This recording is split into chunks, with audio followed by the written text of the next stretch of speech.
Irmãos, a graça e a paz, amém?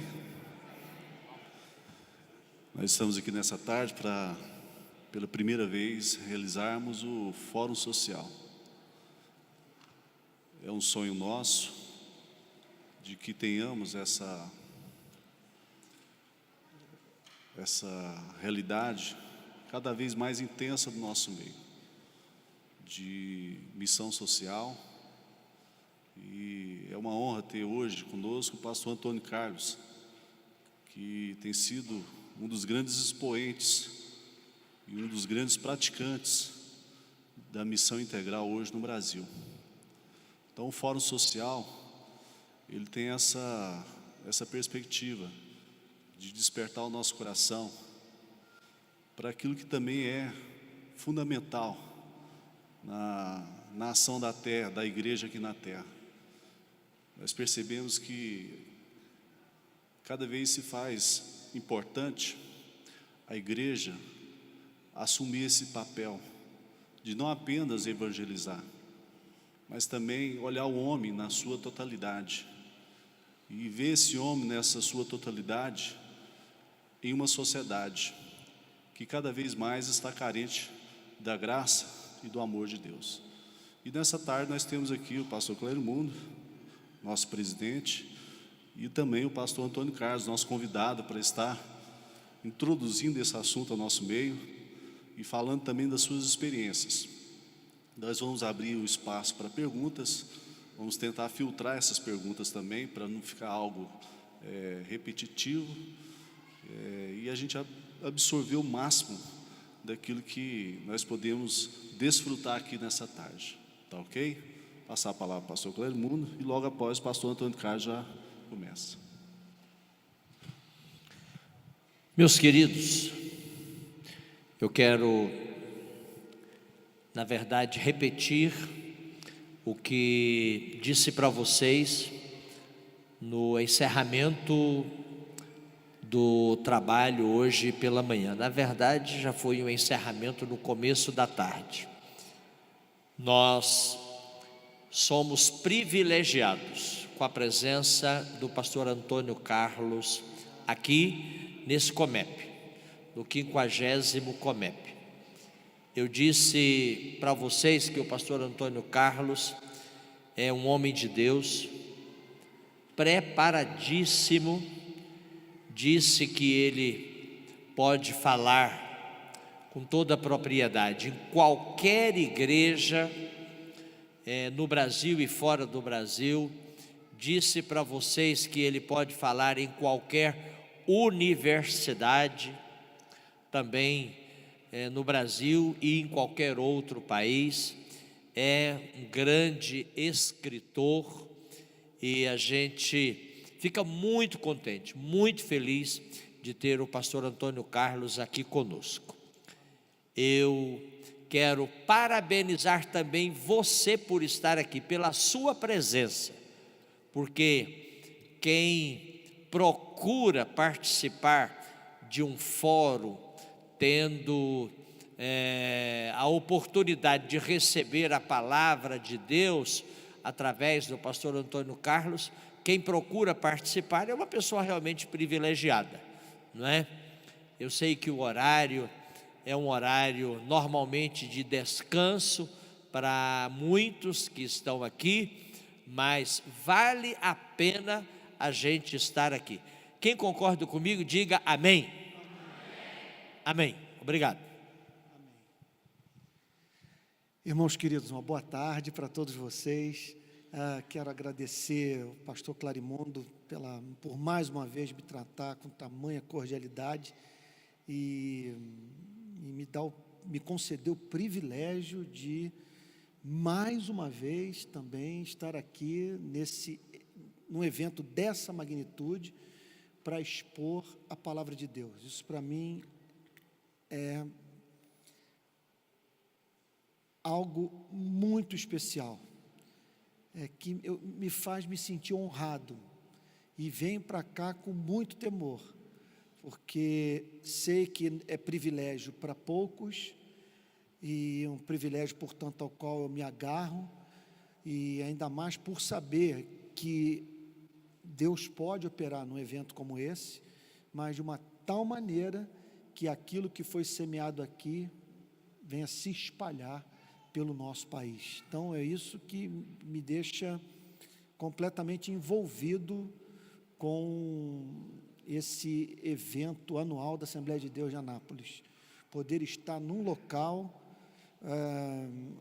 onde recebemos pessoas de várias partes do país, especialmente do estado de Goiás, e que vão voltar para as suas cidades, com as suas igrejas, com aquela porção da palavra de Deus aqui compartilhada. Quero agradecer ao André também, um anjo, um amigo querido, carinhoso, a quem Deus tem dado graça para conduzir esse evento que reúne literalmente milhares de pessoas, e num ambiente de ordem, de santo temor, e com toda liberdade para a pregação da palavra. Quer dizer, o show é interrompido, e que eu não estou falando aqui em termos pejorativos, a música cessa para que o pregador se coloque de pé e anuncie a palavra de Deus.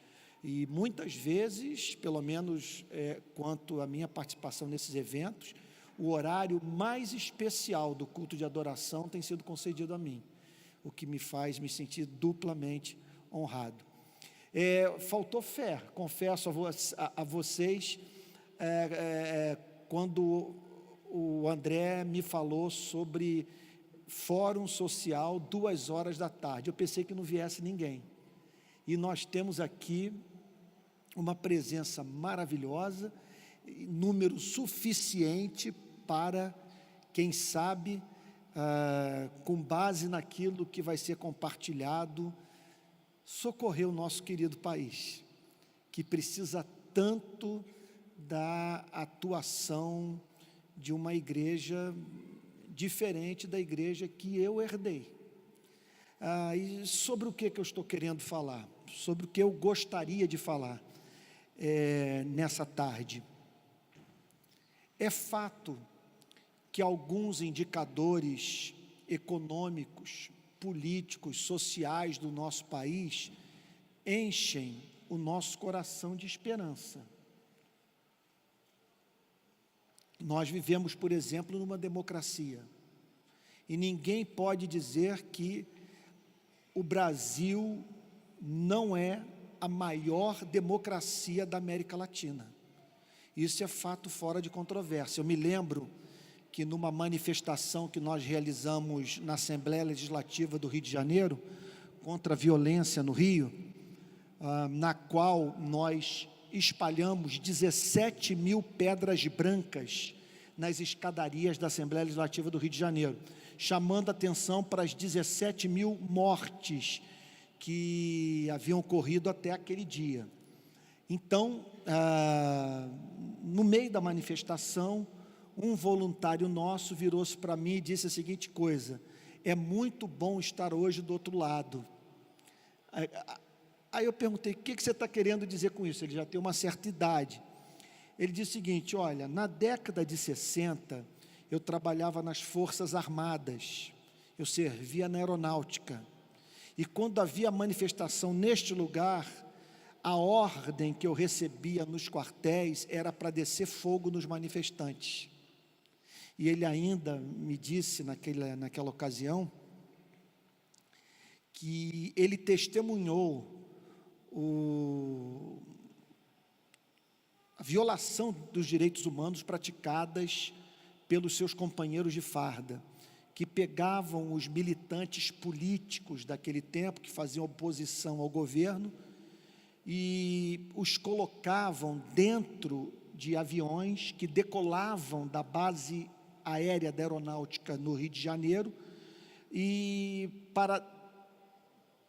a partir de um ponto do Oceano Atlântico, lançar essas pessoas vivas no mar.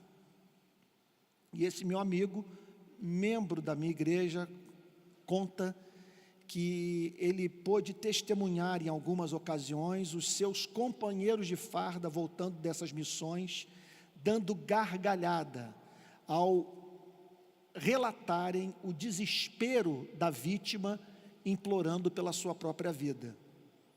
Então, hoje, nós fazemos manifestações pacíficas no Rio de Janeiro, em várias capitais do nosso país, e especialmente aqui em Brasília.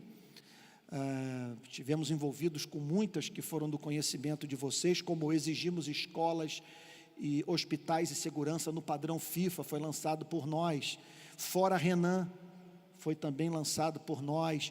Aquelas vassouras que foram penduradas ali em frente ao Congresso Nacional, pedindo para que a corrupção fosse varrida do nosso país, também essa manifestação foi feita por nós. Outra manifestação muito conhecida, Onde Está Marildo, um pedreiro da favela da Rocinha que desapareceu, foi feita por nós. Bom, essas manifestações não tinham como ser feitas na década de 60, na década de 70, nesse período negro da história do nosso país. Eu seria morto, nós seríamos perseguidos e torturados, e hoje nós temos liberdade de imprensa. Hoje nós vivemos uma experiência recente na nossa democracia, de um presidente nosso sofrer processo de impeachment, que é revelador, em parte, da saúde da nossa democracia. Então, vivemos num país onde o brasileiro tem direito a voto, vivemos num país onde as mulheres finalmente podem votar. Durante um tempo não foi assim no Brasil. E um país que nos últimos anos viu aproximadamente 30 milhões de miseráveis ingressarem na classe média, não estão vivendo o melhor dos mundos, mas não estão passando mais fome. Isso é um dado muito importante da história recente do nosso país. Contudo, preste atenção no que eu vou lhe dizer. Parte dos nossos indicadores sociais é alarmante. Metade das residências brasileiras não tem acesso à rede de esgoto. Você sabe o que é? Não sei quantos aqui vivem esta experiência de você viver num bairro que não tem acesso à rede de esgoto. A minha empregada doméstica, que é um anjo na minha vida, na vida da minha família, serva de Deus, olha o drama que ela está vivendo. Ela mora no município de São Gonçalo, no estado do Rio, na região metropolitana do Rio, numa localidade chamada Marambaia. Ela não tem acesso à água encanada. O que ela teve que fazer? Em razão da seca no Rio de Janeiro, a escassez de água, ela teve que pegar o seu 13º, o 13º do marido e construir um poço artesiano. Eu estou falando de algo que está acontecendo em 2015, na 7ª economia do mundo. Se você pegar o total de nações do planeta, fizeram uma análise do ponto de vista econômico, você vai encontrar o seu país, que se chama Brasil, em 7º lugar, muito próximo do 5º lugar. Nós estamos disputando o 6º e o 5º lugar, pau a pau com França e Inglaterra. E é questão de tempo nós passarmos ambos os países, e isso devido, entre outras coisas, ao tamanho do Brasil e a pujança da nossa economia. Contudo, nesse mesmo país, nós temos 7 milhões de pessoas vivendo na miséria. Miséria, gente que acorda sem saber o que vai comer. É o país no qual pessoas, neste exato momento, estão convivendo com dores insuportáveis. Você sabe o que é isso? Uma dor insuportável, uma coisa que não sai nem com morfina, aguardando cirurgia em fila de hospital. Um desperdício brutal de neurônios, porque milhões de crianças brasileiras não têm acesso a uma educação de qualidade. É o país que mais mata no planeta Terra. Para vocês terem uma ideia, há uma média de mais de 50 mil homicídios dolosos por ano no Brasil. Isso é estatística de guerra. Mais de 50 mil pessoas no Brasil anualmente têm sua vida interrompida pelo crime. E no último dado apresentado por pesquisadores sobre segurança pública, no ano de 2013, nós apresentamos, 2012, 2013, nós apresentamos, desde que se começou a computar o número de homicídios dolosos, a maior quantidade de casos de toda a nossa história, com 53 mil brasileiros tendo vivido a amarga experiência da sua vida ser interrompida pelo crime.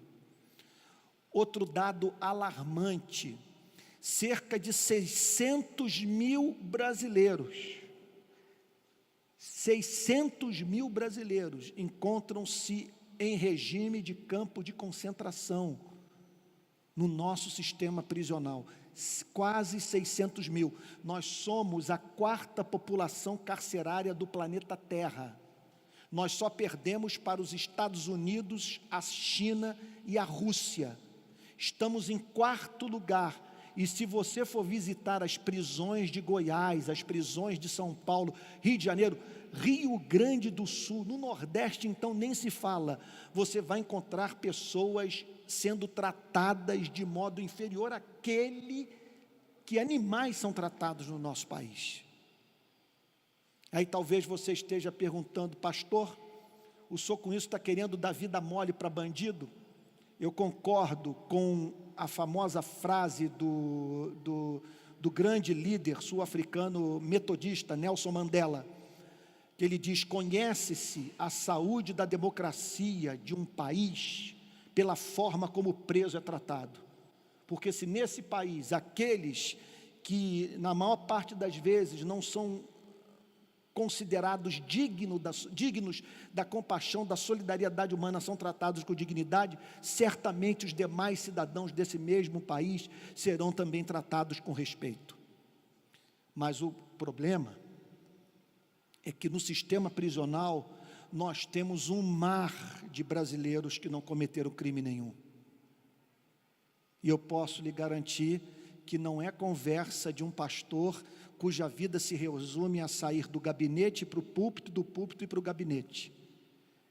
Eu estou falando da minha experiência dentro do sistema prisional, de contato com preso, de visitar o presídio de Bangu, de me trancar dentro da cela com preso para fazer trabalho humanitário.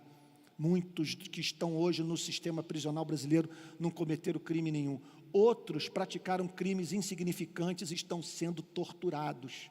São pessoas cuja vida não representa nenhuma ameaça à ordem pública. Que ameaça à ordem pública representa alguém que, por exemplo, roubou um bacalhau, conforme nós vimos trabalhando numa das prisões de São Gonçalo. E eu vi também homens dentro do sistema prisional que cometeram crimes graves, mas que querem mudar de vida. E o sistema não deixa. Então esse é o país no qual nós vivemos. A nossa economia é uma economia sustentada por uma espécie de mão de obra escrava velada. O que eu quero dizer com isso? Alguns brasileiros estão vivendo pior do que os escravos no passado.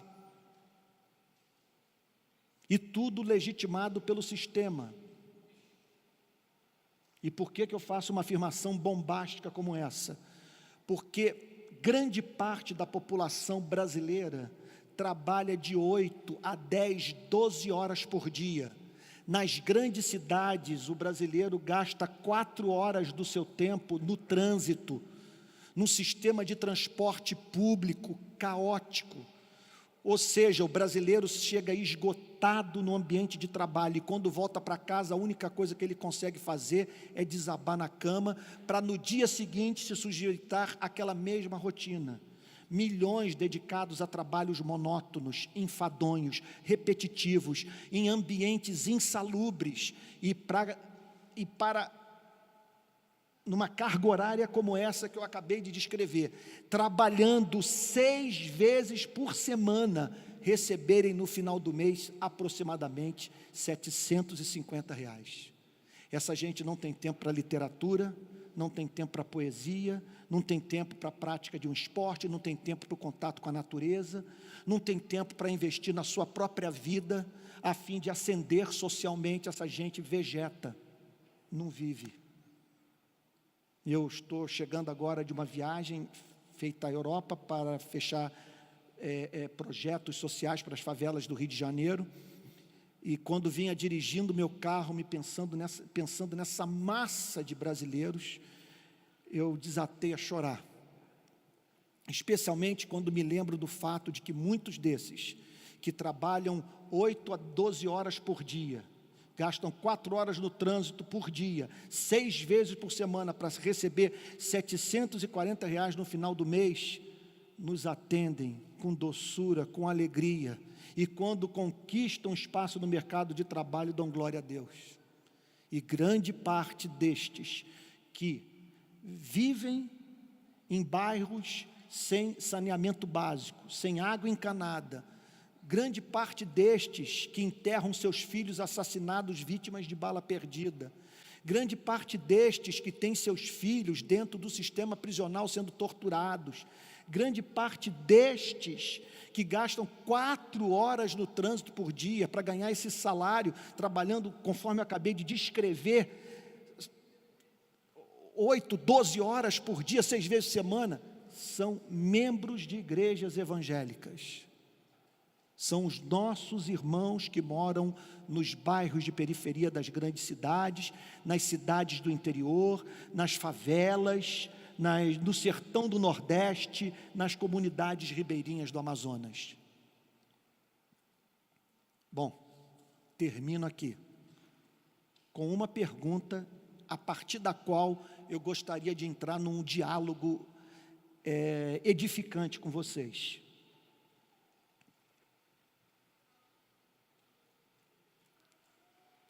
O que significa ser cristão num país de miséria?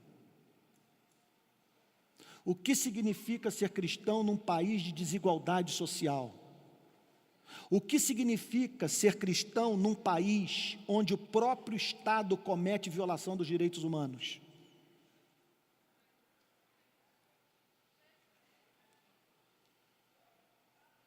O que significa ser cristão no Brasil? Por que a igreja não está envolvida com essas questões? E é possível a igreja se envolver com estas questões sem se tornar marxista ou comunista? É possível a igreja se envolver com essas questões sem perder a perspectiva missionária e evangelística? É possível a igreja atuar no campo político, social, sem que necessariamente esteja envolvida com política partidária? Como explicar o fato de nós, cristãos evangélicos brasileiros, convivermos com esses indicadores sociais trágicos, sem nos indignarmos?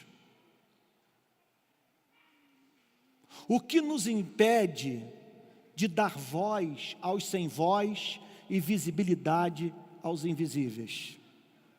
É sobre essas questões que eu gostaria de conversar com vocês nesta tarde.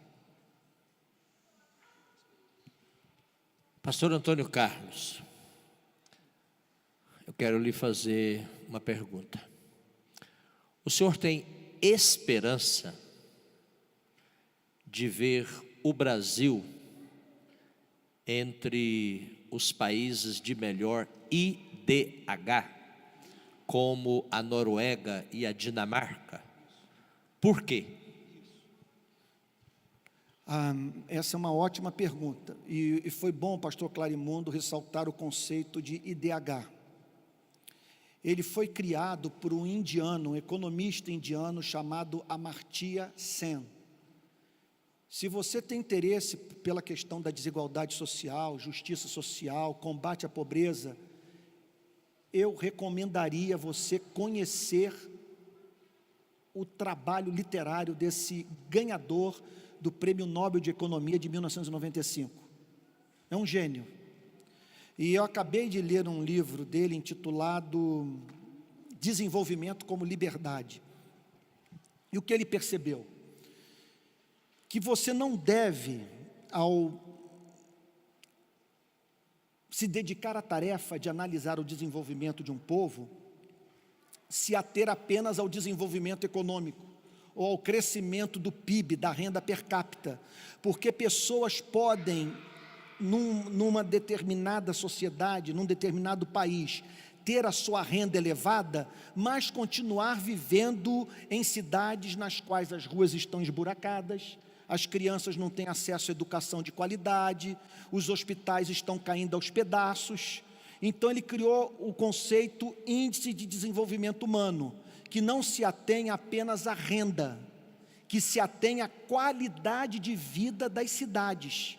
Então você pode acontecer isso, de você ter todo o dinheiro do mundo, mas não ter hospital. Você tem todo o dinheiro do mundo, mas não tem segurança pública.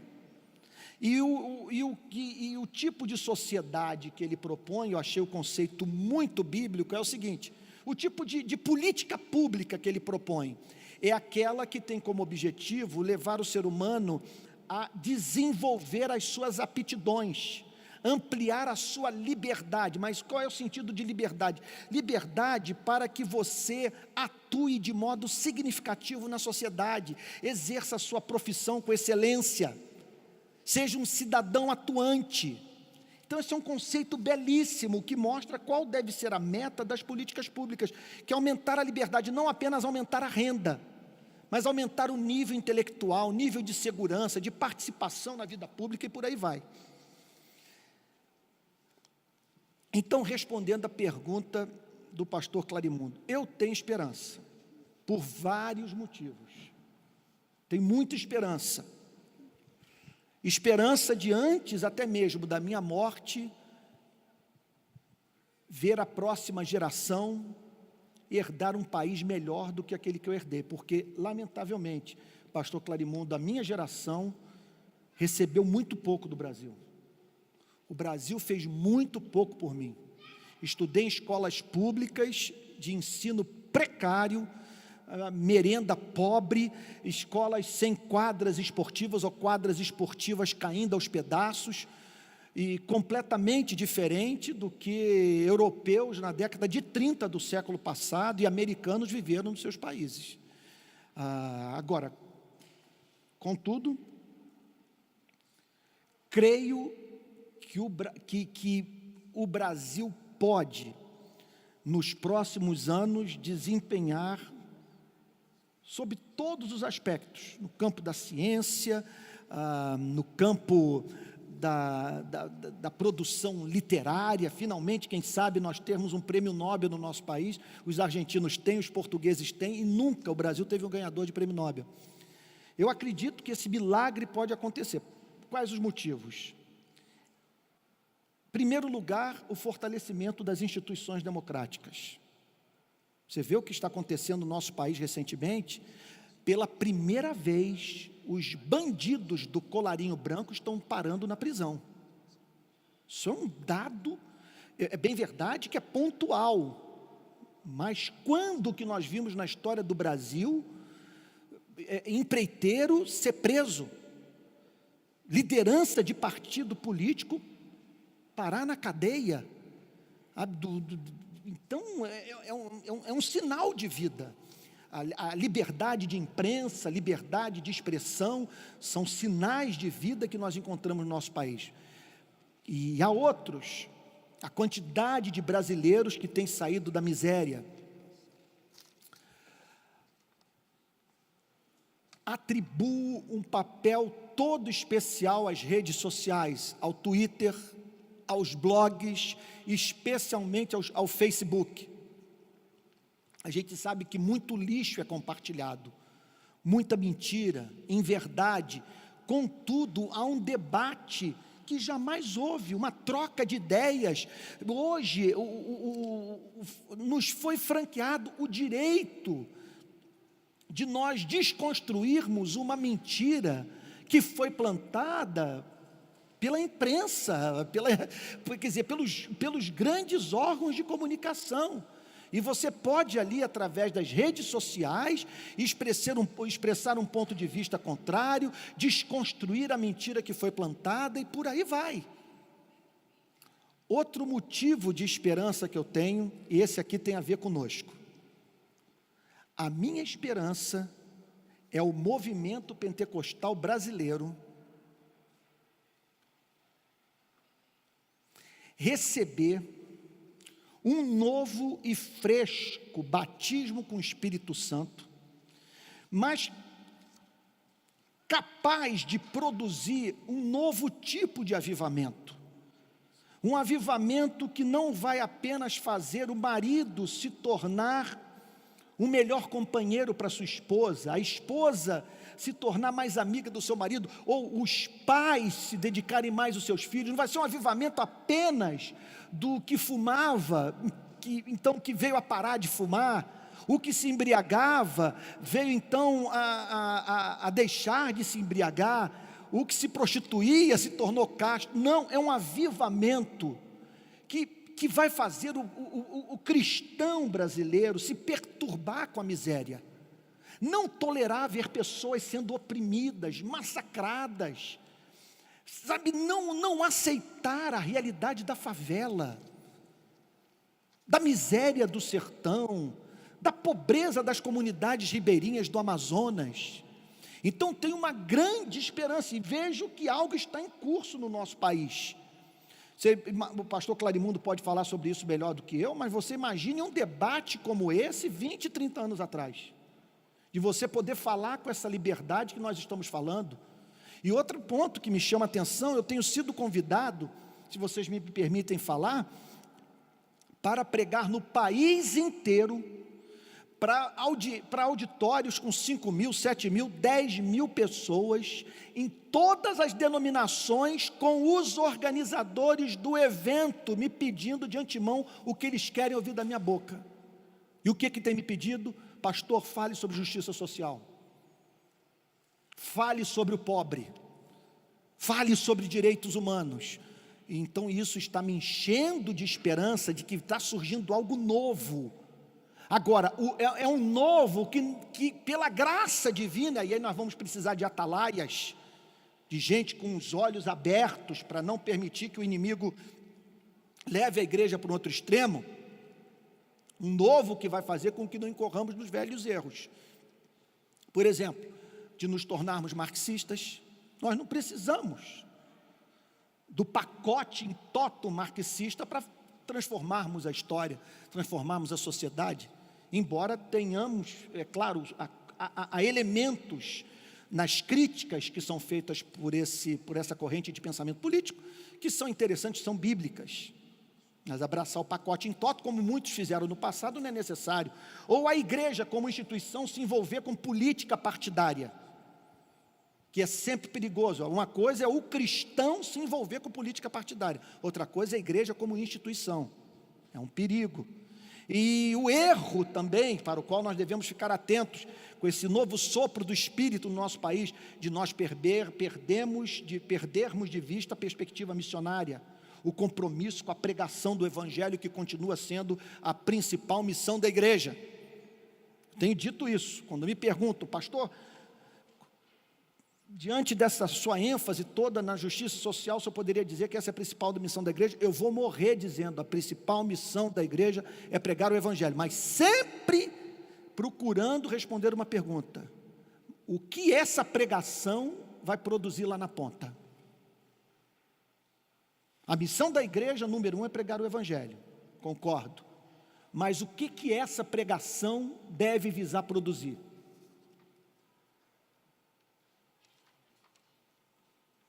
O que eu espero é que lá na ponta, todos nós compreendamos que essa evangelização produza homens e mulheres com fome e sede de justiça, homens e mulheres com o espírito dos profetas menores, dos profetas maiores, homens e mulheres que se compadeçam do oprimido, e onde virem violação dos direitos humanos, deem voz para o oprimido. Olha, quando esse dia chegar, esse país não será mais o mesmo. As autoridades públicas, em vez de usar a igreja, vão temer a igreja.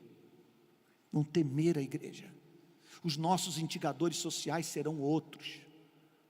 E a igreja, que de modo diferente dos movimentos sociais, tem povo, os movimentos sociais não têm povo, e nós somos milhões e milhões e milhões, essa igreja vai poder então, numa só voz, dar voz para o necessitado. E aí, meu irmão, vai ser um avivamento inédito na história desse país. Você imagina, gente, as línguas dos anjos, as visões, as manifestações do Espírito, as igrejas sendo plantadas, os seminários abertos, o fogo pentecostal caindo e o pobre sendo socorrido, a água encanada chegando nos bairros pobres. Meu Deus, o brasileiro não sendo explorado no mercado de trabalho. Aí Deus vai sorrir para essa igreja, e aqueles que não nos respeitam vão ser levados a dizer: o cristianismo não é ópio do povo. Amém.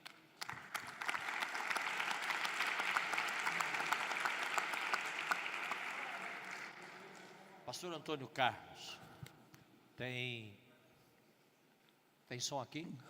Tem? O senhor acredita que o impeachment sem reforma política é ou pode ser eficaz? O Brasil sofreu uma divisão histórica do ponto de vista político nas últimas eleições, e nós nunca vimos o debate político ser tão acirrado, inclusive dividindo igrejas, pastores, amigos, fé, irmãos na fé, que se dividiram por causa da Dilma e por causa do Aécio. Eu confesso, gente, que nessa eu não entrei, porque eu estou para ver aparecer nesse país político que me leve a, de modo entusiástico, defendê-lo publicamente. Não conheço projeto, não conheço político. Então houve pessoas que se dividiram, e muita gente sofrendo de uma profunda dor de cotovelo pelo fato da Dilma ter sido reeleita.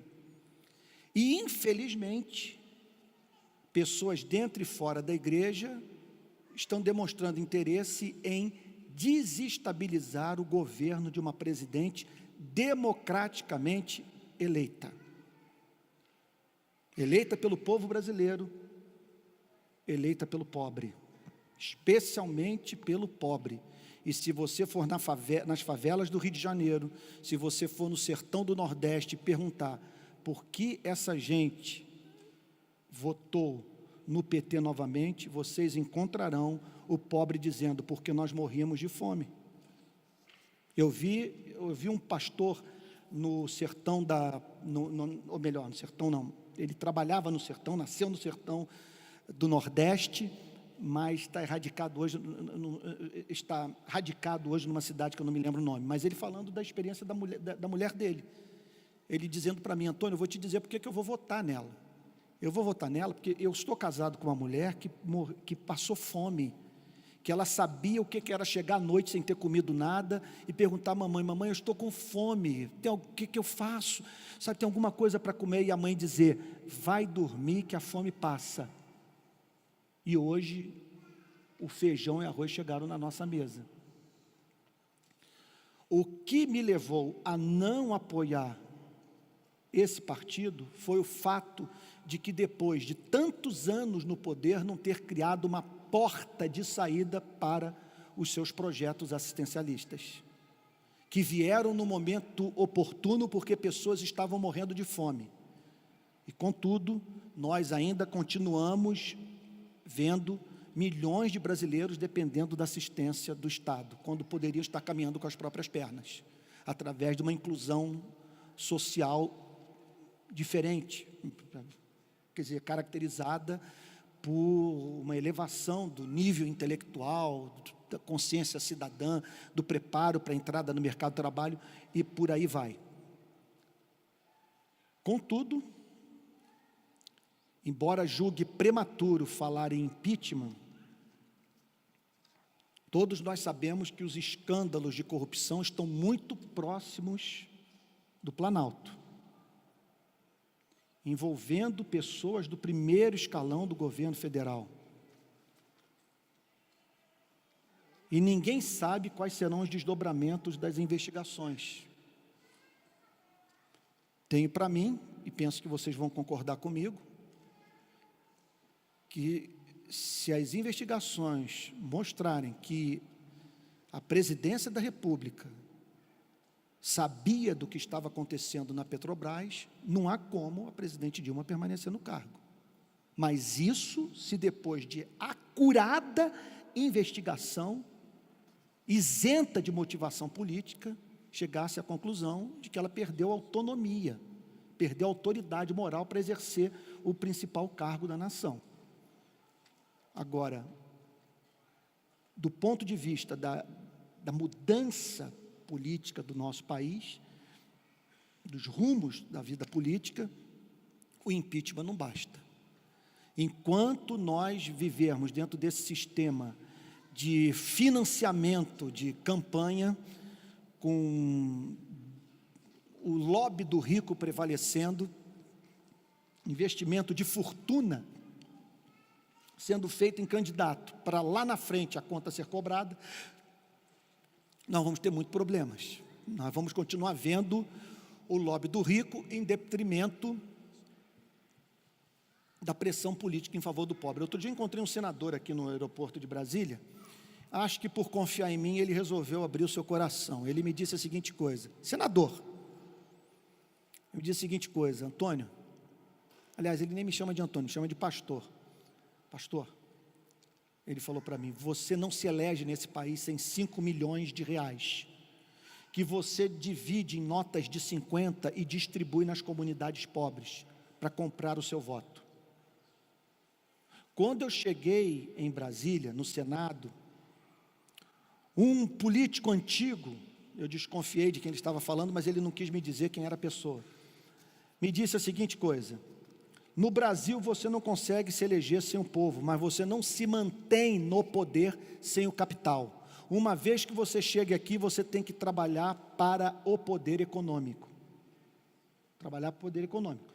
Ele chegou ao ponto de me dizer a seguinte coisa, um dado, que eu já vi outras pessoas apresentarem o dado, mas sem me mostrar como que chegaram a ele. Mas já ouvi essa história em outras ocasiões, que o Congresso Nacional está nas mãos de 5 mil famílias que detêm mais de 60% da riqueza nacional.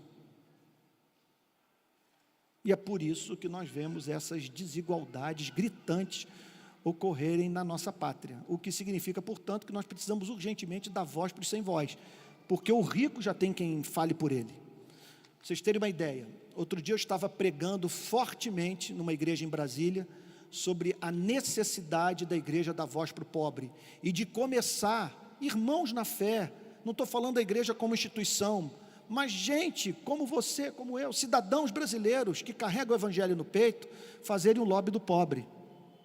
E eu descrevi, em poucas palavras, o lobby do rico e o quanto que ele é deletério para a vida do nosso país. Pois bem, terminada a pregação, dia seguinte, volto para o Rio, recebo um e-mail num português impecável, um texto muito bem redigido, com uma pessoa me dizendo: olha, a sua pregação me perturbou muito, mexeu muito comigo, porque eu faço lobby do rico no Congresso Nacional. Eu trabalho para a indústria da cana, e sei que muito daquilo pelo que luto no Congresso Nacional não é bom para o povo brasileiro.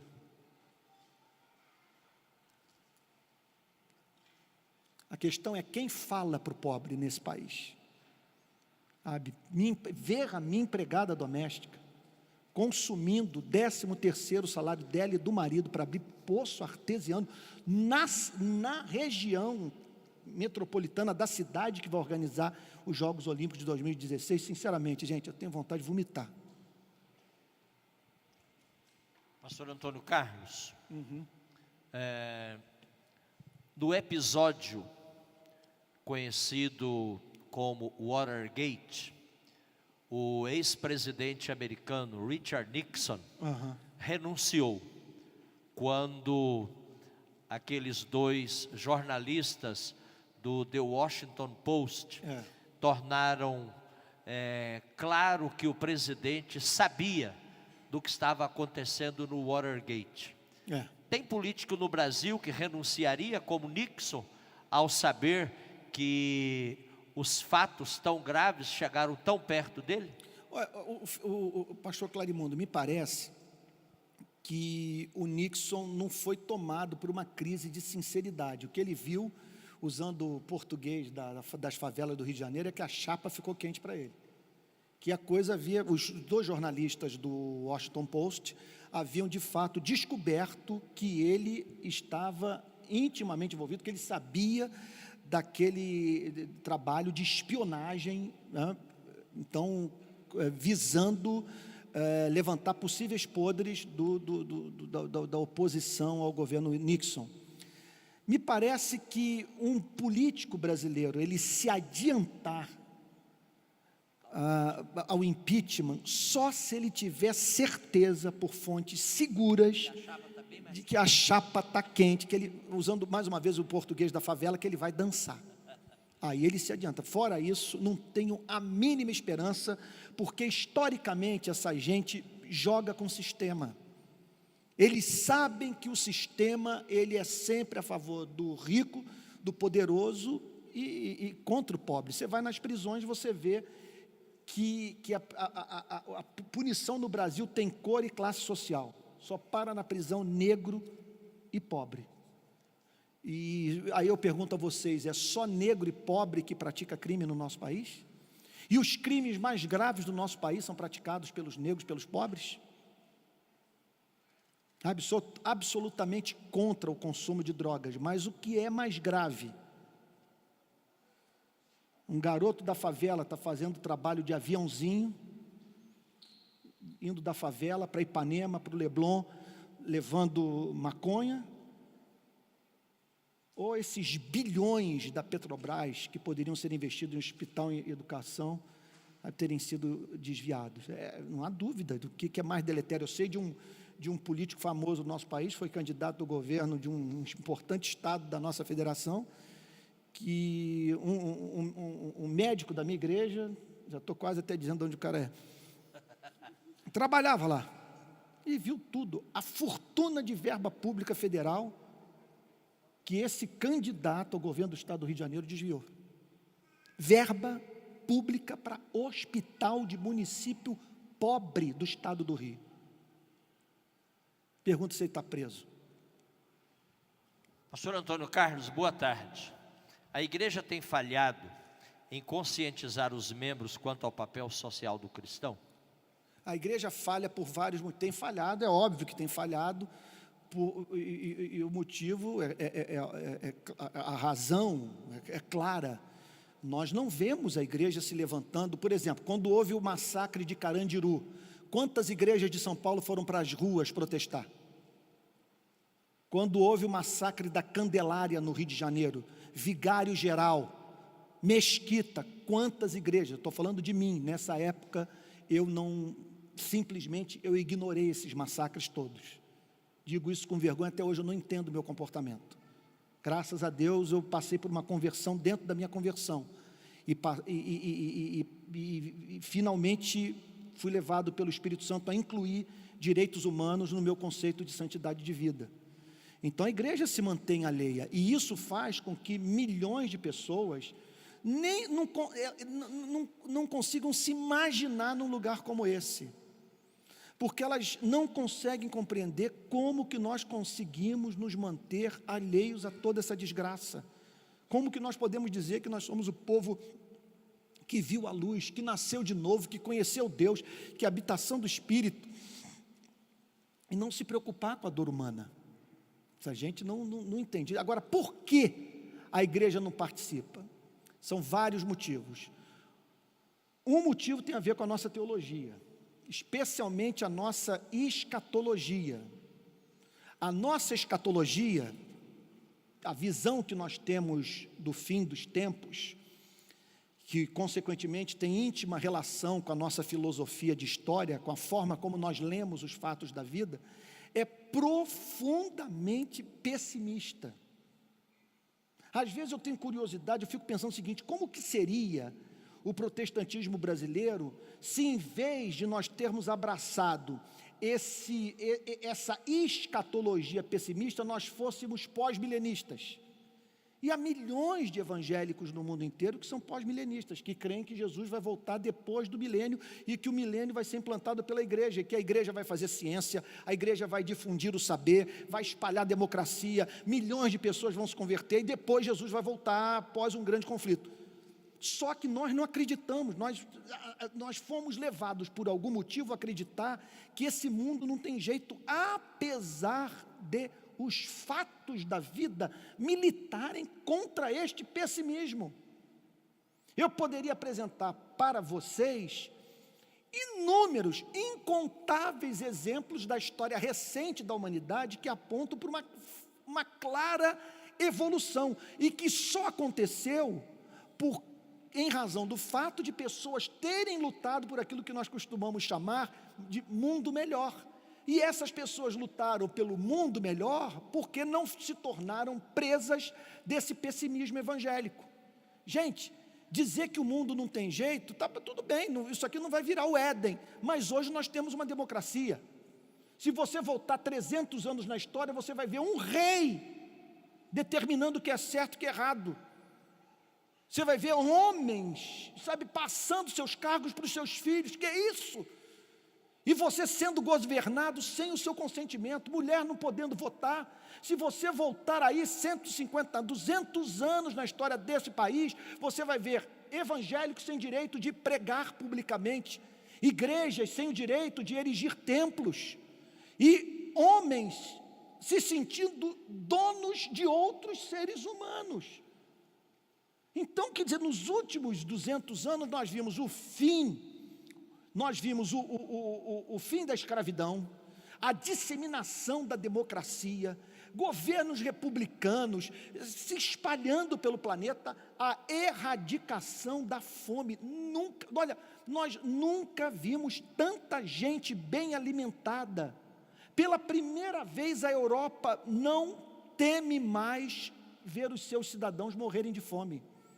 E poderia multiplicar os exemplos. Eu sei que você tem exemplos negativos também para apresentar. Eu tenho os meus: o crescimento não sustentável, a devastação das matas, dos rios, dos oceanos, a poluição da natureza. Tudo isso é um exemplo. Mas vejam só, quando nós pensamos no lado luminoso da história, nós somos forçados a rever o nosso pessimismo. Porque se o seu pessimismo é do tipo: não acredito que a raça humana vai conseguir trazer o jardim do Éden de volta para esse planeta, eu estou com você. Sou tão pessimista quanto você. Mas você ser pessimista a ponto de não acreditar em conquistas, em vitórias históricas pontuais, você não tem como manter uma posição como essa no mundo como o nosso.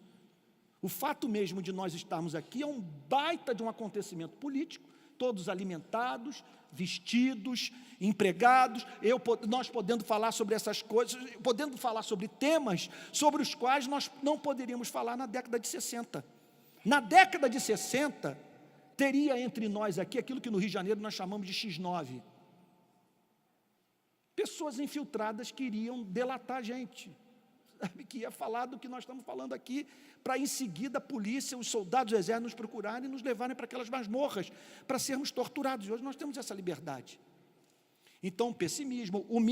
Outro ponto também, os pastores muito focados na ideia de construírem grandes impérios, de viver em função do funcionamento da máquina eclesiástica, a ideia de que se envolver com política é se envolver com coisa suja, quando Calvino diz, de modo contrário a esse ponto de vista, e eu concordo com ele, que é a vocação mais santa que existe, só comparável ao ministério sagrado, porque o político cuida da polis, cuida da viabilização da vida em sociedade. Como que nós podemos, um ao lado do outro, nos ajudarmos mutuamente, quer dizer, fazer com que a vida se torne melhor, e como nos protegermos uns dos outros. Isso, gente, é uma baita de uma ciência. E feliz a nação que tem homens comprometidos com o lado luminoso, o lado bom, santo da política, que é a arte de administrar a vida na polis, na cidade. Relacionando toda a crise econômica e natural, entre aspas, falta d'água, por exemplo, com a volta de Cristo, não seria uma utopia idealizar a melhoria dessa situação com a intervenção da igreja? Isso, ótima pergunta. Como você faria a relação entre a situação atual e a volta de Cristo? É fato que toda a nossa esperança quanto ao futuro desse planeta e do universo está posta neste grande evento proclamado pelo Evangelho, chamado Segunda Vinda de nosso Senhor e Salvador Jesus Cristo.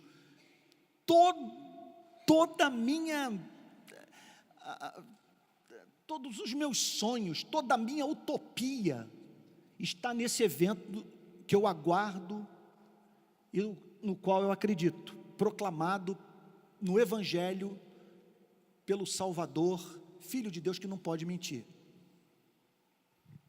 Contudo, não vejo incompatibilidade alguma entre crermos na vinda de nosso Senhor e Salvador Jesus Cristo como solução final para os problemas políticos e sociais que nós enfrentamos. Finalmente nós vamos ter um verdadeiro rei, que vai ser nosso pastor, vai ser nosso amigo. Finalmente o rei do universo, que vai ser o nosso pai. Finalmente nós vamos viver numa sociedade excelente, num mundo, como diz Jonathan Edwards, não haverá inveja, porque todos serão excelentes, todos serão amáveis, num mundo que não vai precisar da luz do sol, porque a glória de Deus vai iluminar todos, um mundo sem cemitério, sem promotor, sem juiz, sem defensor público, sem hospital, quer dizer, um mundo onde todos em corpos glorificados vamos nos amar ardentemente uns aos outros, ao nosso Deus. Eu não acredito em ideologia política que possa produzir esse sonho. Contudo, não é incompatível você crer nisso tudo e lutar por aquilo que Jesus Cristo pediu que você lutasse. Jesus Cristo pediu para que a igreja fosse, aliás, declarou que onde quer que haja uma verdadeira igreja, você ali terá homens e mulheres que estarão fazendo o papel de sal da terra e luz do mundo. Ser sal da terra e luz do mundo tem implicações, gente, políticas. Olhem para a história da humanidade. O pastor Clarimundo sabe disso melhor do que eu, que tem formação em direito.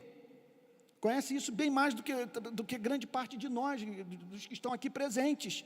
Todos nós sabemos que graças ao trabalho de cristãos ou de pessoas que receberam forte influência do cristianismo, os regimes absolutistas ruíram. Vocês peguem um homem como John Locke, por exemplo, segundo o Tratado do Governo Civil, calvinista, família toda evangélica. Peguem um homem como Jean-Jacques Rousseau, profundamente influenciado, que é autor da Magnum Opus, o Contrato Social, profundamente influenciado pela vida de Genebra. Há uma nota de rodapé no Contrato Social, que quando eu leio eu sou levado às lágrimas. Quer dizer, me emociona, embora não chore literalmente, mas me emociona profundamente quando ele diz sobre João Calvino, dizendo: enquanto houver apreço, a liberdade, a pátria, a memória desse homem terá que ser cultuada, porque Calvino, além de fazer teologia, além de pregar expositivamente no púlpito da sua igreja, ele redigia as leis de Genebra. O serviço de diaconia das igrejas calvinistas em Genebra era para a cidade. Os diáconos andavam de casa em casa para ver se tinha necessitado, se tinha gente passando fome, e Calvino pediu às autoridades públicas que proibissem a mendicância em Genebra, porque ninguém precisava mendigar, em razão do papel desempenhado pela igreja. Então, meus amados irmãos, isso são fatos da vida, são fatos. Olha, você imagine só, pleno regime da escravidão, pleno regime. Eu sei que essa pergunta que está sendo feita não está sendo feita por um idiota, está sendo feita por um crente talvez melhor do que eu, que crê de todo o coração na vinda de Jesus Cristo, na inspiração da Bíblia.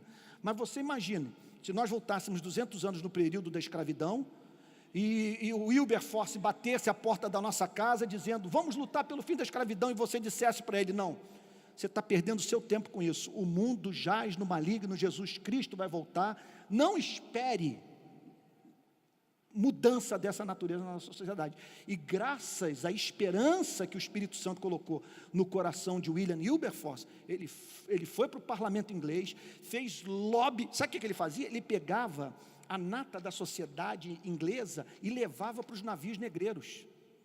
Então, aquela gente toda saía perturbada com as imagens, com o mau cheiro dos navios. E depois de muitos anos de luta, graças a esse servo de Deus evangélico, William Wilberforce, o regime da escravidão terminou na Inglaterra e tempos depois em todo o mundo. Por que os Estados Unidos hoje têm um presidente negro? Não há como você desconectar a eleição de Barack Obama do trabalho do pastor batista negro Martin Luther King nos Estados Unidos na década de 60.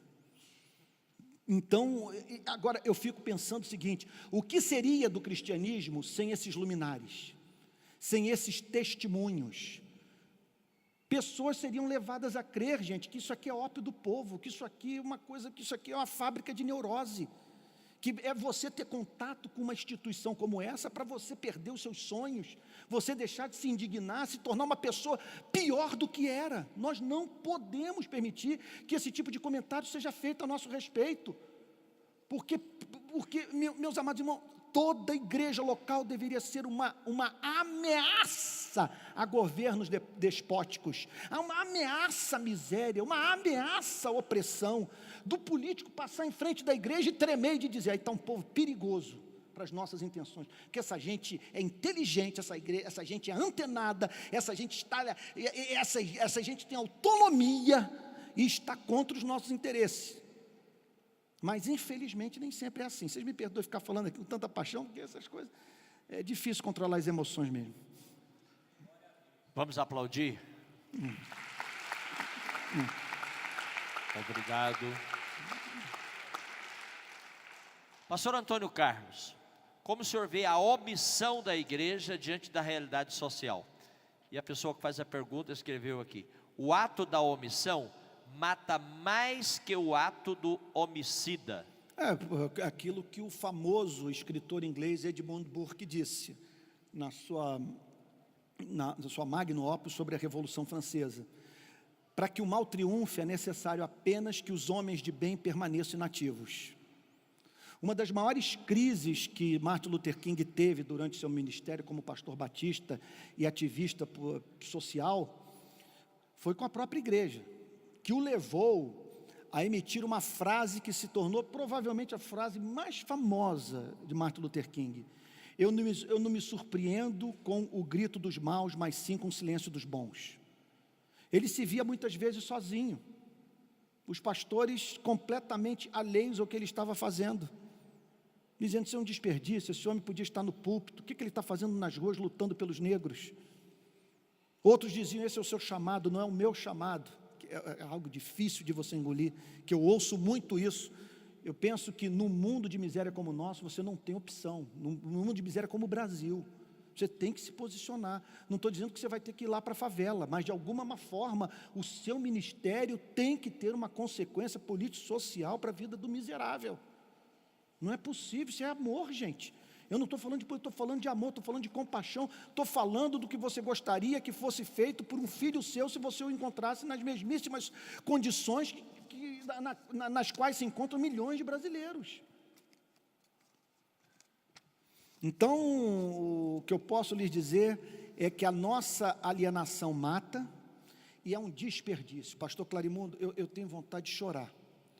Os movimentos sociais, MST, esses movimentos todos aí do 20 centavos, é uma meia dúzia de gente, meia dúzia de pessoas. Nós somos 45 milhões espalhados por todo o território nacional e não paramos de crescer. Pegue qualquer movimento social, vê se eles conseguem organizar um evento como vocês estão organizando esse final de semana. É uma tristeza ver que esses milhões não se posicionam. Vocês querem vou dar um exemplo pequeno do que poderia ser feito entre tantas outras coisas. O uso de petições. Você redige um texto apresentando uma reivindicação justa qualquer, baseada na Constituição do seu país, lutando por algum direito, e pede para as pessoas assinarem. Eu hoje, com 1 milhão, 2 milhões de assinaturas numa petição, eu sou recebido por qualquer governante nesse país. Ninguém é louco de não dar ouvidos para um homem representando, numa democracia como a nossa, 2 milhões de pessoas. Quando eu fui, a coisa de 2 anos, eu fui para o Senegal, numa missão que nós abraçamos de libertar um brasileiro que estava preso numa prisão no Senegal. Motivo puramente religioso. José Dilson, missionário presbiteriano, ele começou a pegar crianças nas ruas de Dakar, crianças que estavam sendo exploradas sexualmente, vivendo na mendicância, e deu lar para essas crianças, e deu comida, passou a dar educação, e no processo as crianças foram se interessando pelo Cristo, que estava presente na vida dele, e se converteram. Aí um dia, um pai foi lá no abrigo do José Dilson, que eu pude inclusive visitar, e ele pegou o filho, chamou o filho para vir em casa, e naquela visita solicitou que o filho fizesse uma oração muçulmana, aquela coisa toda lá voltada para Meca e tudo mais. E o menino falou: não posso mais fazer essa oração, porque agora eu sou cristão. Ele acionou a polícia, e a polícia botou o José Dilson na prisão. E o José Dilson ficou 6 meses na prisão, perdeu 3 dentes, porque ele passava a noite rangendo os dentes, numa cela superlotada. Ele conta que disputava a comida, o pão de forma lá, que era levado para ele com os ratos, ratazana comendo pasta de dente dele, ele dizendo que não passava um dia sequer sem pelo menos chorar durante 1 hora, enquanto pregava o evangelho para uma cela com aproximadamente 100 presos, eu não me lembro bem se 100 presos, não me lembro do número exato, só sei que ele era o único cristão ali preso. O que nós fizemos? Nós lançamos uma petição na internet, conseguimos coletar 75 mil assinaturas. Eu peguei um avião, fui para Dakar, procurei a embaixadora do Brasil em Dakar e falei: eu estou aqui representando 75 mil brasileiros que exigem que o Itamaraty lute pela libertação desse preso político. É cidadão brasileiro. Eu estou representando 75 mil pessoas, e se a presidência da República, o Itamaraty, não se esforçarem, nós vamos para as ruas, nós vamos fazer manifestação, nós não vamos aceitar que o governo brasileiro entregue às feras um cidadão brasileiro. E graças a Deus ele foi liberto, está livre, louvado seja o nome do Senhor.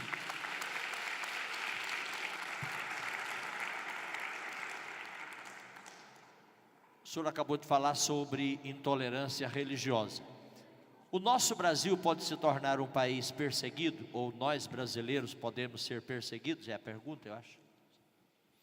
A maior salvaguarda para perseguição é a luta pelo direito das minorias. Não tem saída. Onde houver minoria sendo oprimida, nós devemos dar voz, ainda que não concordemos com que esta minoria pense ou com a forma como administra a sua própria vida. Nós já fomos minoria no Império Romano, hoje nós somos minoria em dezenas de países islâmicos, estamos sendo massacrados. Nunca tanto cristão evangélico foi martirizado como nos dias de hoje, porque estão em países nos quais não dispõem de nenhum direito político, nenhum direito social. As igrejas estão sendo destruídas, estão sendo queimadas, filhos de crentes estão sendo executados, uma carnificina perante uma imprensa muda no mundo inteiro.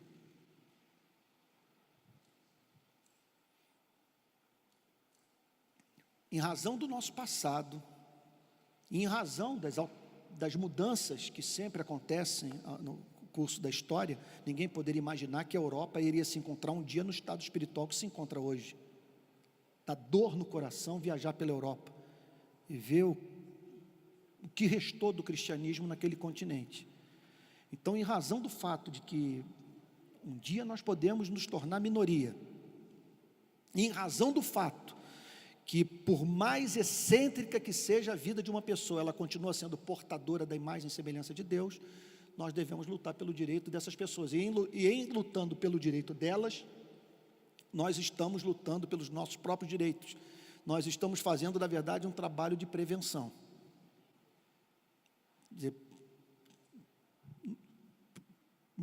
criando uma espécie de salvaguarda, que lá na frente vai nos impedir de sofrer o que hoje essas minorias estão sofrendo.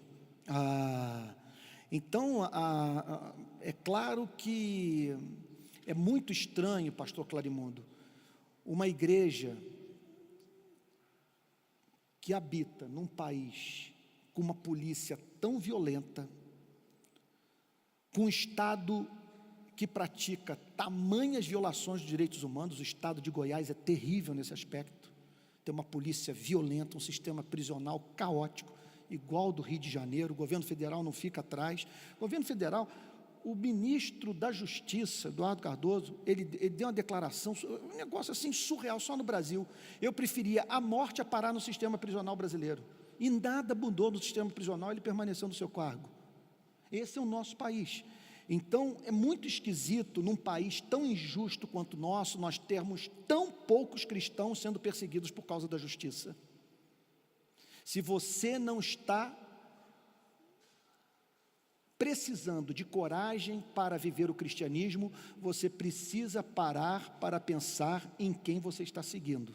Pode ser que você não esteja seguindo Jesus Cristo, porque seguir Jesus Cristo significa carecer de grande dose de coragem, porque seguir Jesus Cristo é seguir um perturbado, é seguir alguém que vai confrontar Herodes, vai confrontar Pilatos, vai confrontar os escribas, vai confrontar os saduceus, quer dizer, você vai seguir um Cristo que chora, um Cristo que se compadece, um Cristo que chama Pilatos de raposa. E não há dúvida de que se você abraçar esse cristianismo integral, você vai ter que administrar o problema do medo na sua vida. Não é tarefa fácil. Eu posso lhes dizer que hoje, diante das experiências que eu estou vivendo no Rio de Janeiro, quando eu me lembro dos discursos que eu ouvia sobre carregar a cruz, eu tenho vontade de rir. Nós não temos ideia do que significa carregar a cruz. Alguns pensam que é a sogra, outros pensam que a cruz, sei lá, é não beber mais bebida alcoólica. Gente, a cruz é você ter que falar aquilo que vai botar sua vida em risco. É você olhar para uma situação e dizer o seguinte: se eu for mais adiante, podem me matar, mas recuar é negar a fé. Eu acho estranho, é tão poucos brasileiros dentro das nossas igrejas estarem vivendo esse dilema. Isso porque, muito provavelmente, não estão levando às suas implicações práticas o reino de Deus. O senhor já recebeu algum convite para se tornar um homem público, militando em alguma função do Estado? Se recebeu, por que não aceitou? Isso, boa pergunta. Eu recebi do vice-presidente Zé Alencar, quando ele me chamou, me fez um convite para conhecê-lo no seu gabinete. Na época ele era até o presidente da República, porque o Lula estava viajando. E eu assim, naquele jeitão, era o início das minhas atividades públicas, de uma forma até meio ingênua, eu falei para ele: senhor presidente, como é que eu poderia servir melhor minha nação? Aí eu entendi o porquê do convite, e foi muito honroso. Eu acho que ele queria o meu bem, e eu queria o bem do Brasil. Ele me disse: se você se candidatar, você vai poder fazer muito mais. Aí eu disse para ele: esta não é a minha vocação. Se eu largar o púlpito, eu adoeço. Eu concordo com Charles Spurgeon quando ele diz: ó amados, jamais entre no ministério se você consegue viver sem ele. O evangelho para mim é fogo nos ossos. Tem que haver pessoas na sociedade falando de Jesus Cristo. Tem que haver pessoas no mundo no qual crianças morrem de leucemia, dizendo que na cruz Deus sofreu o nosso sofrimento, que o nosso Deus é um Deus conosco. Tem que ver alguém na sociedade correndo o mundo e dizendo que há esperança para a morte, que há perdão de pecado. Então, pastor Clarimundo, se eu fosse entrar na vida pública com o meu conceito de política, eu não pediria perdão a ninguém, que é uma vocação sagrada. Basta você pensar naqueles que fizeram boa política no Brasil e no mundo. Pense em homens, por exemplo, como Abraham Lincoln, George Washington, Thomas Jefferson. Estou falando aqui dos americanos. Vamos falar aqui do Brasil. Nós poderíamos mencionar Ulisses Guimarães, que não era perfeito, mas o papel que ele desempenhou no processo de democratização do nosso país. Um homem como Pedro Simão, agora eu sinto até mais livre para falar, porque ele perdeu as eleições para o Senado. Vai lá em Brasília perguntar, vai lá no Congresso perguntar quem foi Pedro Simão. Não houve um funcionário do Congresso Nacional é uma pergunta que eu fiz frequente, que eu sempre faço lá, quem é do bem aqui? E sempre eles me apresentavam uns 8, eram os mesmos nomes. É impressionante. Jornalista, fotógrafo, faxineiro, segurança, todos me falavam dos mesmos nomes, sempre Pedro Simão. Então isso é possível. Poderíamos mencionar tantos outros que fizeram muito bem, que ter tantos outros, tem gente aí que soube usar bem dessa vocação. Eu não pediria perdão, mas agora no meu caso, eu me sinto mais útil fazendo o que eu estou fazendo. Em primeiro lugar, como deputado, como senador, eu não teria o apoio dos meios de comunicação que eu tenho hoje. A gente vai para as ruas, o André, inclusive essa igreja tem desempenhado seu papel revolucionário, porque, não sei se vocês sabem, houve manifestações que nós fizemos com os membros daqui, que foram lá para Brasília nos ajudar, sabe, de madrugada, ali do nosso lado, nos ajudando a lutar por um país mais justo. Nada de política partidária, apoiando o candidato, nada disso, mas lutando por as causas da justiça do reino de Deus. Jovens aqui dentro dessa igreja. E coisa bonita, que eu acredito que foi uma página bonita da história da igreja que foi escrita. Gente ali de madrugada e no dia seguinte notícia no mundo todo. Então, é uma coisa maravilhosa. Você manda um aviso de pauta para a imprensa e no dia seguinte tem helicóptero, todos os meios de comunicação, notícia no mundo inteiro. Se eu entro na política, eu perco isso. Isso hoje me é interessante porque eu vejo que nós somos recebidos pelas autoridades públicas de uma maneira que não seríamos se não tivéssemos esse apoio da imprensa. Outro ponto também é a independência. É não depender da agenda do meu partido para falar o que eu penso.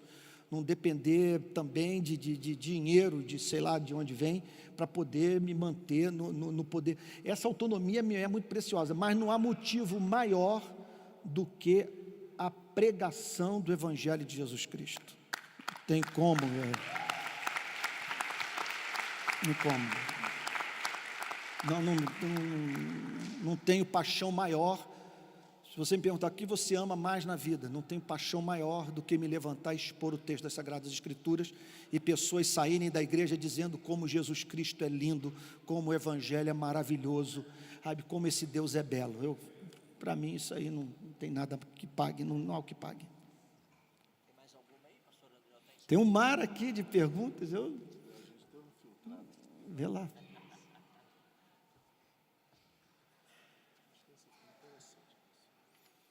Eu amo isso aqui, vim aqui para servir a igreja, quantas perguntas fizerem, eu estou à disposição. Pastor Antônio Carlos, o cristão se tornou um ser egoísta, um ser que olha apenas para seu umbigo. Daí se tira a ideia da igreja virar as costas para os problemas sociais e políticos? É claro, o que aconteceu é o seguinte, durante um período, a liderança eclesiástica, durante o período da história do cristianismo, a liderança eclesiástica viveu um período da história muito confortável. O monopólio, vamos assim dizer, da verdade estava nas mãos de uma única igreja. Com o advento do protestantismo, essa igreja rachou. E com o advento do protestantismo americano, essa coisa pulverizou como jamais aconteceu na história da humanidade. Então, não havia um mercado. Só tinha a Igreja Católica não tinha concorrente. Concorrente, um estava lá na Rússia, a Igreja Ortodoxa, a Igreja Copta no Egito não era concorrência para quem estava na Europa. Então eles deitavam e enrolavam. Com o trabalho do monge agostiniano Martim Lutero, houve a divisão, e aí depois, eu penso que isso aí faz parte do princípio protestante, que é o do livre exame das Sagradas Escrituras, a liberdade de pensamento. Então esse mundo de igreja como que eu poderia dizer, é causa natural do princípio protestante de você não depender do clero para ler as Sagradas Escrituras, o livre exame da Bíblia. Então surgiu esse mundo de denominação que acabou criando um mercado religioso que é muito disputado pelos pastores, que tem como foco, na sua maioria esmagadora, ou talvez grande parte dos pastores, tem o sonho da mega church. Estão hoje disputando isso. Vocês imaginem uma cidade como Anápolis, por exemplo, com a quantidade de igreja. Lá no bairro onde plantei a igreja na década de 80, a Barra da Tijuca, um bairro de classe média alta, o bairro dos artistas e tal, o que foi de gente para lá pregar o evangelho, interessante, muitos que não foram para a favela, mas foram para lá. E o que ocorre? Você pregando a palavra de Deus, a 2 quilômetros da sua igreja tem um concorrente, e que pode estar dedicado à tarefa de diluir o máximo conteúdo do evangelho para atender a demanda do mercado. São pastores verdadeiras águias, eles sabem o que as pessoas gostam de ouvir. Então, eles subtraem do texto bíblico tudo o que possa ser ofensivo, mostram um lado do cristianismo que pode até ser considerado verdadeiro, mas não corresponde ao conceito mais amplo de verdade. E muitos embarcam nessa competição, né, do mercado. Eu vou apresentar o melhor produto. Então aqui você vai ter a escola dominical, os seus filhos vão ser tratados, seu casamento, os departamentos, e a mensagem vai ser sempre positiva. Você nunca vai sofrer perturbação num culto nosso. A música. Então, o que levou um teólogo americano a dizer a seguinte coisa, que hoje as igrejas passam mais tempo nos seus cultos entretendo os bodes do que alimentando as ovelhas. É culto de entretenimento. Eu sei o que o mercado quer, eu sei o que o jovem gosta de ouvir, e aí você acaba tendo uma grande maternidade de pessoas que não crescem nunca, não saem, param onde começaram, e muitas que nem vêm a se converter, jamais. Então, se você me pergunta qual é um dos motivos pelos quais você vê essa alienação com relação ao pobre, é que a mensagem do evangelho não está sendo pregada. Quando eu mudei o discurso na minha igreja, de cara, várias famílias saíram dizendo que não queriam ouvir mais eu pregando sobre aquele tipo de coisa, que não saíam de casa para ouvir uma mensagem que falasse sobre morte, sobre miséria. Então tem gente que usa o culto como um anestésico religioso, né? Isso cria uma igreja de consumidores e não de adoradores. Muito bem. Vou fazer as 2 últimas perguntas aqui, eu imagino. Tem aqui um líder de jovens que quer algumas dicas. Ele diz assim: Pastor Antônio Carlos, como eu, líder de jovens, como posso despertar meus liderados para as questões sociais do meu país, estado e cidade? A primeira coisa é você ter a experiência de campo. Você tem que ir lá. Você tem que sentir o cheiro. Você tem que tocar no barraco. Você tem que ver as lágrimas sendo derramadas. Deixa eu dar um exemplo recente, de coisa de 20 dias da história da minha vida. Eu nunca pensei na causa palestina com seriedade.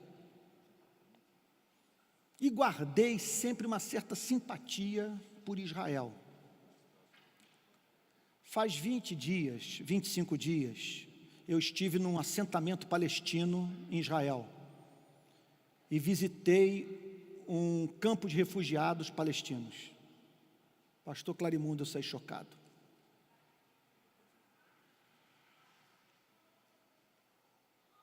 Eu falei, o que é isso? Eu ouvi a história pela primeira vez do lado palestino, de entrar na casa deles. Eu entrei em Hebron, entrei em Belém. Belém está sob a administração palestina, que não significa necessariamente a administração muçulmana, porque na Palestina, os palestinos muçulmanos se dão bem com os palestinos cristãos. Eles conseguem manter uma relação relativamente harmoniosa, certamente tem seus conflitos, mas não é como muitos pensam. Você tem palestinos que são cristãos, tem igrejas lá em Belém. Aliás, o local lá do suposto local, o que se presume onde Jesus Cristo tenha nascido, está lá.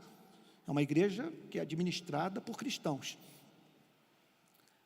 E aí então, me deparei com aqueles muros enormes, 10 metros de muralha, construída pelos judeus. Agora, os palestinos, para saírem dos bairros, das cidades onde moram, eles têm que pedir permissão para os judeus. Eles são revistados, têm que mostrar os documentos. Então o mapa de Israel é como se fosse um queijo suíço. Você tem várias cidades palestinas, em torno das quais muros e forte vigilância judaica. Vários palestinos guardam uma chave dentro de casa. Que chave é essa? Em 1948, a ONU viabilizou o retorno, a ida de judeus para Israel depois do massacre da Segunda Guerra Mundial. E eles foram para lá. E o que fizeram? Com o apoio da Organização das Nações Unidas, destruíram as casas dos palestinos. De maneira que essas pessoas guardaram a chave de casa, sonhando que um dia vão poder reaver a propriedade que foi destruída e que delas foi tomada. Gente, eu saí de lá chocado, de ver um problema para o qual aparentemente não há solução. Então, respondendo a sua pergunta, a partir dessa minha própria experiência, não estou dizendo que eu abracei a causa palestina e que estou me esquecendo do outro lado, estou dizendo somente que eu passei a ver as coisas por um ângulo que eu não enxergava. E não ouso falar mais sobre o assunto porque não conheço o quanto eu deveria conhecer para falar com mais liberdade sobre um problema tão complexo. Mas é de fundamental importância você pegar os seus liderados, falando para esse líder de jovem, e levar no presídio, leva no hospital, leva na escola pública, leva na favela, entra nos barracos, toma café com esse povo, vai no enterro das pessoas que foram assassinadas, se coloque do lado das vítimas. Isso para mim foi fundamental.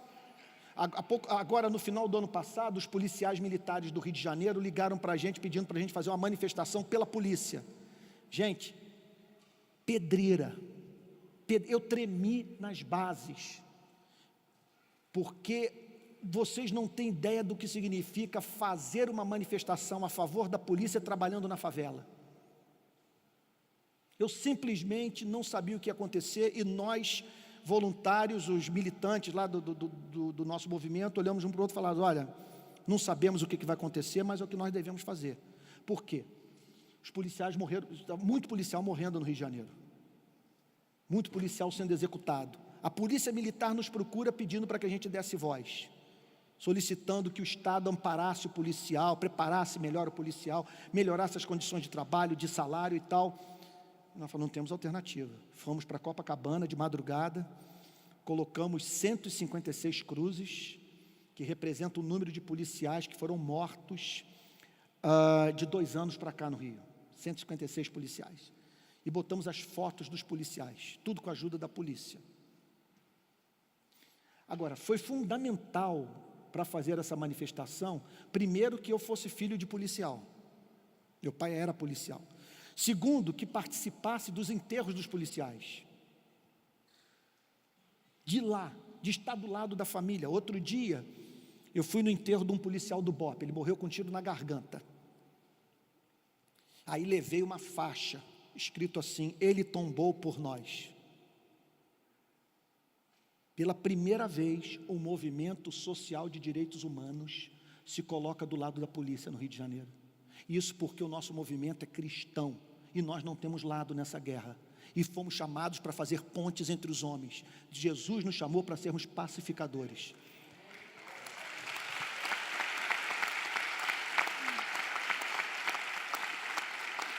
Aí, fui para lá. Quando a viúva do policial ficou sabendo que eu era de direitos humanos: direitos humanos, cadê direitos humanos? Olha o meu marido morto, cadê o governador? Cadê o Beltrame? Meu marido está nesse caixão. Quando eu olho atrás, era um mar de policial do BOPE. Eu no local do velório, a 3 metros do caixão, com a viúva irada com a minha presença. Eu falei: Jesus, eu vim aqui para glorificar o teu nome, eu vim aqui para levar a tua consolação, eu vim aqui para ser luz para a minha cidade confusa, uma cidade de ódio. Pela infinita bondade de Deus, 2 pastores me reconhecem no funeral. Vem cá, reverendo, vem cá, deixa eu apresentar ao Senhor a viúva. A viúva é membro da nossa igreja. Aí, quando eles me apresentam, esse aqui é o reverendo Antônio Carlos, da igreja presbiteriana, presidente da ONG Rio de Paz. A viúva: o senhor me perdoe, eu desabafei com a pessoa errada. E aí começou a me contar a história do marido dela. Falou: está vendo aquele carro ali? Ele comprou faz 3 meses. Pastor, eu tenho uma foto do meu filho de 5 anos, ligando para o meu marido no meio de uma operação policial na favela, chorando, perguntando: papai, o senhor vai voltar hoje para casa? Aí o pastor virou-se para mim e disse o seguinte: reverendo, há coisa de alguns meses atrás, ele foi fazer uma operação na favela e chegou numa rocha. Quando ele chegou numa rocha, o bandido saiu por trás, com a pistola na mão. Em vez de dar um tiro nele, o bandido botou a pistola no chão e a mão na cabeça e se entregou. E numa outra operação, 2 companheiros dele foram mortos por bandidos e ele escapou ileso. Ele atribuiu tudo isso à intervenção divina. Passou recentemente por uma poderosa conversão, o casamento dele foi restaurado, e há pouco tempo ele me procurou no gabinete, estou falando de policial da tropa de elite do Rio de Janeiro, me dizendo o seguinte: pastor, desde que eu entreguei meu coração a Jesus, eu não precisei dar mais um tiro. E morreu com um tiro na garganta, porque eu fiz a manifestação, por ter tomado a decisão de ir ao enterro, de conhecer o outro lado, conhecer o drama, ouvir as razões, ver a lágrima dos pais, sabe, da esposa. Então tem que ir lá. E ao chegar lá, você vai descobrir que você não... que você não conhecia a realidade como supunha. Outro ponto fundamental: leia os profetas menores, leia os profetas maiores.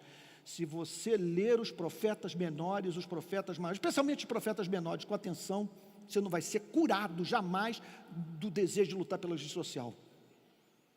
A Bíblia fala 100 vezes mais sobre justiça social do que sobre sexo.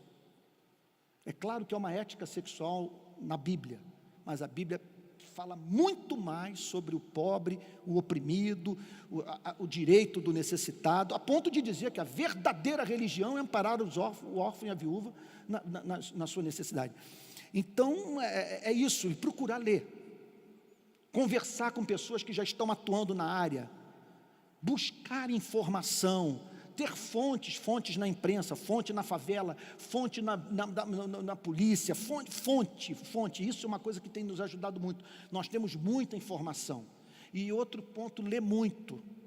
Pegue os clássicos do pensamento político. Você tem que ler Platão, tem que ler Aristóteles. Pega a República de Platão, a Política de Aristóteles, pega John Locke, Rousseau, Montesquieu, Bentham, Mill, sai lendo tudo isso aí. E não tem nada complexo, não é física quântica, dá para você entender.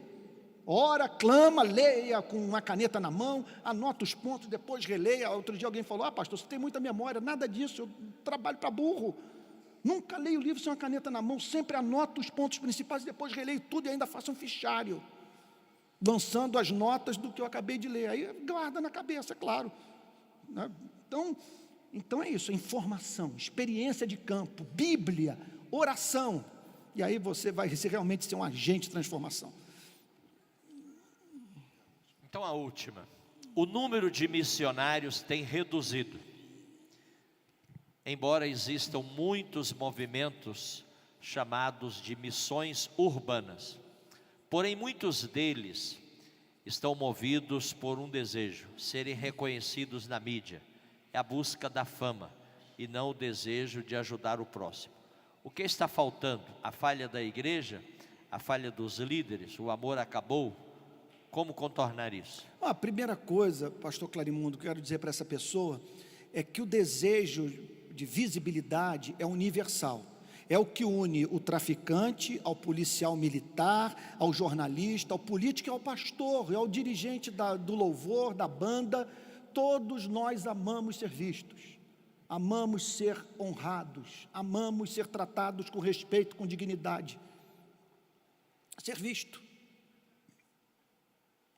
Então é claro que algumas pessoas, nesse desejo, elas acabam até mesmo amando a igreja, amando o louvor, amando a pregação, porque amam na exata proporção que, através do que fazem na igreja, alcançam visibilidade. O importante é você tomar consciência da doença. É como o pessoal dos Alcoólicos Anônimos costumam dizer: eu sou alcoólatra. Então, desconfiar de si mesmo, da sua propensão à vaidade, saber que não há nada que nós façamos no reino de Deus que não seja movido também por alguma ponta de egoísmo, de interesse próprio. Por isso que no livro de Apocalipse nós vemos o incenso sendo colocado na oração da igreja, senão é uma halitose só. Tem que botar incenso na oração da igreja, porque as nossas motivações são mescladas com uma mistura de desejo de glorificar a Deus e de glorificar o nosso nome. E como nós então temos consciência da doença, é importante nós praticarmos a arte da autodesconfiança. Qual é o meu interesse nessa discussão? Por que eu estou defendendo esse ponto de vista? Sermos humildes. E aí também olharmos para tudo isso e vermos a futilidade disso tudo. Porque nós sabemos que nem sempre o que é famoso na terra é famoso no céu. E quando Jesus voltar, vai haver uma inversão completa. Completa. E aí entra a eternidade. E os que foram famosos aqui, não se tornarão famosos nesse novo reino, que virá.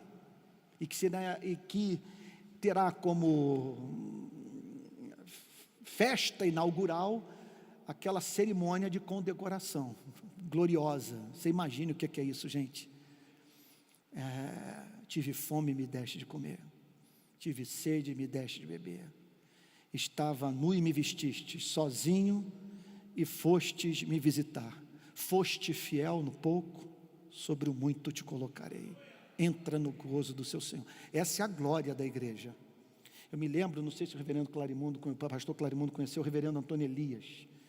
Primeiro elogio que eu recebi do reverendo Antônio Elias. Eu desci do púlpito, eu garoto, começando meu ministério, e o reverendo, aquele ícone da igreja presbiteriana, morreu com 97 anos, um presbiteriano que pregava o batismo com o Espírito Santo.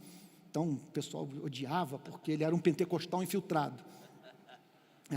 E aí o reverendo, então, quando eu saí do púlpito, ele falou: meu filho, é visível a sua evolução no púlpito. Eu voltei para casa,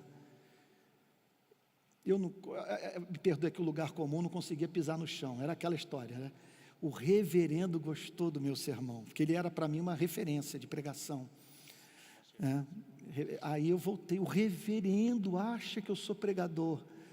Você imagine o próprio Deus falar para você: eu me vejo em você, você é excelente, você é amável, no tempo de vida que eu lhe concedi, você cobriu os nus, se alimentou os famintos, se anunciou as boas novas para os perdidos, e porque você foi fiel no pouco, sobre o muito colocarei. E isso significa o seguinte: você vai carregar esse elogio por toda a eternidade. Por toda a eternidade. Sabe, você vai... Outro dia eu falei isso com alguém que perdeu o filho. Meu Deus, que experiência terrível, passou por um revés terrível. Mas essa pessoa vai ter uma glória.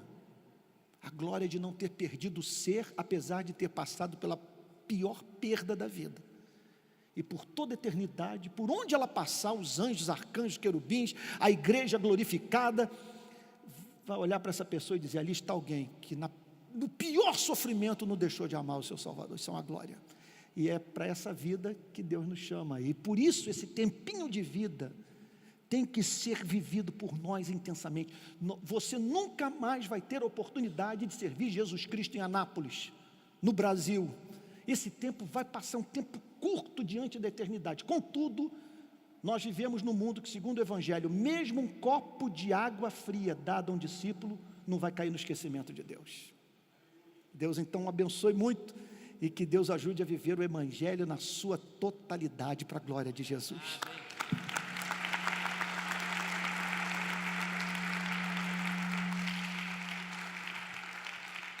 Todos em pé, por favor. Uma tarde linda, não é? Maravilhosa. Quem concorda comigo, diga graças a Deus. Fala, pastor Adilson. Ah, mas é claro, o pastor Adilson está dizendo que perdeu quem não veio. E perdeu muito, muito, muito, muito mesmo. Agora eu queria saber o seguinte: foi gravado, não foi? Foi filmado, não foi? Depois, se você quiser ouvir tudo isso de novo, mais uma vez, 10 vezes, 100 vezes, é só comprar aí o DVD, não é? Assim como das demais ministrações também. E olha aqui, ó: enquanto o sonho não nasce, por que Deus adia a realização dos nossos sonhos? É de autoria do pastor Antônio Carlos Costa. Depois, as razões da esperança, o conhecimento do caráter de Deus e a cura da ansiedade, também de autoria do pastor Antônio Carlos. E este aqui, olha, as dimensões da espiritualidade reformada, é um livro escrito pelo pastor Antônio Carlos Costa, acerca de Martin Lloyd Jones e o resgate da tradição calvinista de vida cristã. Se você não leu as Institutas do João Calvino e etc., leia esse aqui. Tá certo? Gente, compra o livro, por favor, compra, leia, tá certo? Tem aí um rapaz que trabalha num site de venda, que a hora que ele entra, ele fica assim: compra, compra, compra, compra, compra, compra, compra. Acho que você já viu, né? Eu estou parecendo aquele rapaz aqui agora: compra, compra, compra. Tá bom? Muito bem. Pastor Adilson, você já tem esses 3 aqui? Tem não? Então vou te dar de presente, vem cá. Pode ser esses aqui? Não, esses 3 aqui. Aí depois eu vou passar ali e pagar. Vou dar esse aqui de presente para você, porque eu já tenho. Então, como você não tem, vai esse aqui para você. Passa ali, ó, por favor. Passa lá. Onde é que está, pastor André, sendo vendido? Lá no estande do Comep de venda de produtos. Amém. Está vendo como é que valeu a pena você vir? Está vendo? Glória a Deus. Muito bem. Então vamos encerrar com uma oração. E eu quero convidar aqui um pastor para orar, principalmente pelos nossos irmãos em Cristo Jesus, que estão lá na Índia. Lá na Índia. Pastor José Carlos, vem aqui orar, por favor. Sim, você. Está havendo grande perseguição contra os cristãos, contra os evangélicos, esses dias lá na Índia. Casas de oração sendo destruídas, cristãos sendo mortos, e não somente na Índia. Você sabe que a igreja perseguida está em muitos e muitos e muitos países, né? Vamos orar? Levantemos as nossas mãos, pastor José Carlos. Vamos orar, meus queridos. Querido Deus e eterno Pai, Pai amado, Pai querido, Pai celestial, a Tua palavra diz: eu ouvi a Tua palavra e temi. Aviva, Senhor, as Tuas obras, e no meio dos anos a torna conhecida. Deus eterno, Deus fiel e verdadeiro, Eu sei, Senhor, que o Senhor está nesta tarde, trabalhando no nosso coração, porque cremos, ó Deus, num país melhor, de maior justiça social, Deus eterno, e sabemos que o Senhor quer o melhor para todos nós. Por isso, meu Pai, nós queremos te engrandecer, te agradecer por tudo que ouvimos, porque certamente esta palavra nunca mais será esquecido na nossa vida. Ó Espírito Santo, trabalha em nós, em nome de Jesus, em nome de Jesus. Deus abençoe a você. Quais as orientações aí, pastor André? Por favor, fale aqui ao microfone aí, tem som aí? Oi. O pessoal que está hospedado no ginásio, o ônibus vai sair aqui à minha esquerda, ok? Então, pode dirigir ao ônibus já, para você voltar a tempo para janta, ok?